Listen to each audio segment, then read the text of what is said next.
সবাই কেমন আছো? আশা করি সবাই ভালো আছো। আমি ভালো আছি। চলে এলাম একটা নিউ মিনি ব্লগ নিয়ে, একটা গ্রামের একটা বিয়ে বাড়ির ছোট্ট একটা মিনি ব্লগ নিয়ে চলে এলাম তোমাদের শেষে। এই যে দেখতে পাচ্ছ রাস্তার উপর আছে, এটা হলো পালকি। এটা মানে গ্রামের একটা ঐতিহ্যবাহী ব্যাপার বলাও যেতে পারে, যে গ্রামের মানেই পালকি, বিয়ে, ব্যান্ড পার্টি এইসব নিয়ে। এখানে দেখো ব্যান্ড পার্টির নাচ গান চলছে, রাস্তার উপর পালকি আছে। আর এই সাইডে চলে এসেছি, আমাদের এখানে নাচ গান হচ্ছে। আর এই সাইডে হচ্ছে কন্যা বিদায় হচ্ছে। এখানে পাশের বাড়ির এক দাদার মেয়ের বিয়ে ছিল আমাদের পাশেই।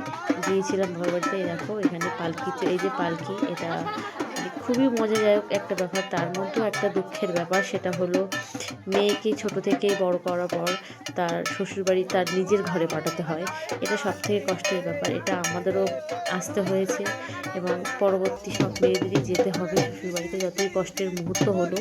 বিয়েটা সত্যিই খুব কষ্টের, কারণ বাবার কাছে মায়ের কাছে থাকার পরে তার অন্য একটা সম্পূর্ণ আলাদা বাড়িতে গিয়ে একটা নিজে সবাইকে আপন করতে হবে। সত্যি একটা মেয়েদের কাছে অনেকটা কষ্টের ব্যাপার, কিন্তু তারপরও কিছু করার নেই। সব কিছুকে মেনে নিয়ে মানিয়ে নিয়ে মেয়েদেরকে চলতে হবে, কিছু করার নেই। এই বিয়েটা অনেকটা দিন পর আমি একটা গ্রামের এরকম বিয়েতে জয়েন হয়েছি, প্রায় আমার ভাইয়ের বিয়ের পর পর।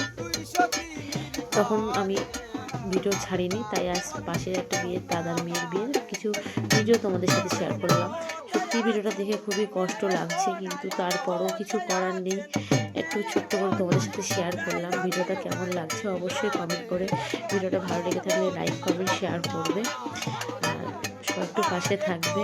এখানে আর কিছু বলার নেই। ভিডিওটা মানে সুন্দরবনের একটা বিয়ে, আর গ্রামের বিয়েগুলো এইরকমভাবেই হয়, খুবই মজাদায়ক। এই বিয়েটা দেখে আমারও বিয়ে এইভাবেই হয়েছিল, সেটা আমার মনে পড়ে গেল বেশ 14 বছর পর। ঠিক আছে, আজকের মতো এই পর্যন্ত। টাটা, সবাই ভালো থেকো।